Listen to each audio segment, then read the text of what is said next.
अगर हम आपसे कहें कि हमारी पृथ्वी से लगभग 24 अरब किलोमीटर दूर, इतना दूर कि सौर मंडल से भी बाहर, इतना बाहर कि जहां सूर्य की रोशनी भी नहीं पहुंच सकती, लेकिन अंतरिक्ष के इस गहरे और अंधेरे हिस्से में हिंदुस्तान की एक गायिका की आवाज किसी एलियन का इंतजार कर रही है, तो क्या आप हमारी बात पर यकीन कर पाएंगे? शायद नहीं, लेकिन ये 100% सच है। सच ये है कि हिंदुस्तान की प्रसिद्ध गायिका केसरबाई केरकर के एक गीत जात कहाँ हो अकेली गोरी को ग्रामोफोन में रिकॉर्ड कर अंतरिक्ष की अनंत गहराइयों में भटकने के लिए छोड़ दिया गया है, इस मकसद के साथ कि ये ग्रामोफोन किसी एलियन के हाथ लग जाए और एलियन केसरबाई की दिलकश आवाज के जरिए पृथ्वी पर बसी मानव सभ्यता के बारे में जानकारी पा सकेंगे। ये बात विचित्र लेकिन सत्य है। आइए जानते हैं इस पूरी कहानी के बारे में। साल 1977 में अमेरिका की स्पेस एजेंसी नासा ने 2 अंतरिक्ष यानों को अंतरिक्ष मिशन के लिए रवाना किया। नाम था वॉयेजर 1 और वॉयेजर 2। मकसद था हमारे सौरमंडल के बड़े बड़े ग्रह जैसे बृहस्पति, शनि, यूरेनस, नेपच्यून वगैरह के बारे में ज्यादा से ज्यादा गहरी जानकारी इकट्ठा करना। लेकिन इसके साथ ही वैज्ञानिकों के दिमाग में एक अकल्पनीय विचार कौन था। उन्होंने सोचा कि अनंत काल तक अंतरिक्ष की अनंत गहराइयों में भटकते हुए ये यान खुदा न खास्ता अगर किसी एलियन के हाथ लग जाए तो क्या होगा। तो क्यों ना लगे हाथ एलियन के लिए इसमें पृथ्वी वासियों की तरफ से कोई संदेश भी छोड़ दिया जाए। संदेश ये कि हम कौन हैं, हम कहाँ रहते हैं, वगैरह वगैरह। लेकिन अहम सवाल ये था कि एलियन को भेजने के लिए ये जानकारी आखिर किस तकनीक के जरिए रिकॉर्ड की जाए। क्योंकि ये साल था 1977, उस समय तक सीडी या पेन ड्राइव जैसी तकनीकी सुविधाएं उपलब्ध नहीं थी। हाँ, ग्रामोफोन रिकॉर्ड का आविष्कार हो चुका था, इसलिए नासा के वैज्ञानिकों ने ग्रामोफोन रिकॉर्ड की तर्ज पर तांबे की एक गोल डिस्क बनाई। उसके ऊपर सोने की परत चढ़ाई गई और ध्वनि तरंगों के माध्यम से उसमें धरती के बारे में ढेर सारी जानकारी और बहुत सारी तस्वीरों को सेव कर दिया गया। इसके लिए तस्वीरों को एक खास तकनीक से डिजिटल सिग्नल में बदला गया।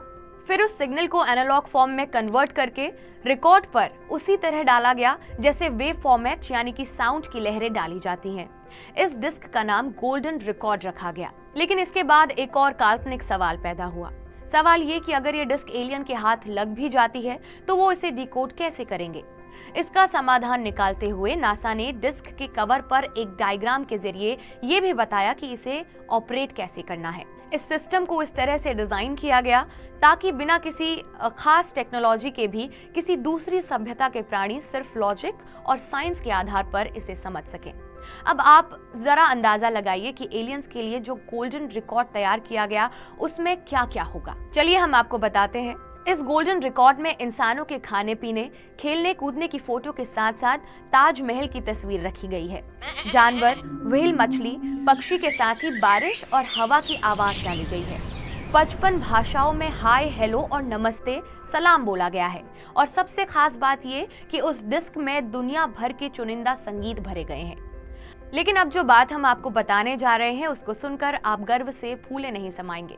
दरअसल इस डिस्क के लिए दुनिया भर से जो संगीत चुना गया उसमें भारत की प्रसिद्ध गायिका केसरबाई केरकर का गाया हुआ एक गीत जात कहाँ हो अकेली गोरी को भी शामिल किया गया।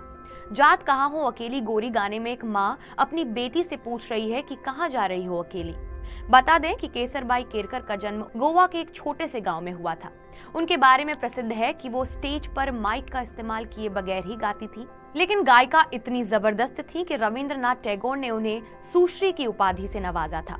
इन्हीं केसरबाई केरकर का गाया हुआ राग भैरवी अब ब्रह्मांड में तैर रहा है। रही बात वॉयेजर यान की, तो जुलाई 2025 में वॉयेजर 1 धरती से करीब 24 अरब किलोमीटर और वॉयेजर 2 धरती से तकरीबन 20 अरब किलोमीटर से ज्यादा की दूरी पर निकल चुके हैं।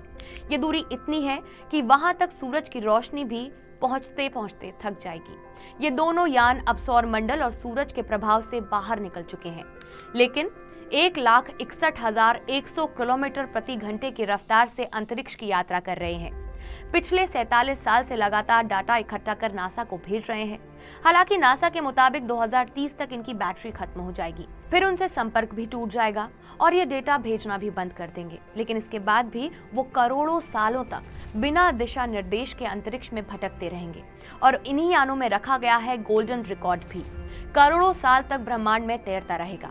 साथ ही ब्रह्मांड की अनंत गहराइयों में तैरता रहेगा जात कहाँ हो अकेली गोरी गाने वाली केसरबाई केरकर की आवाज, किसी एलियन से मुलाकात के इंतजार में।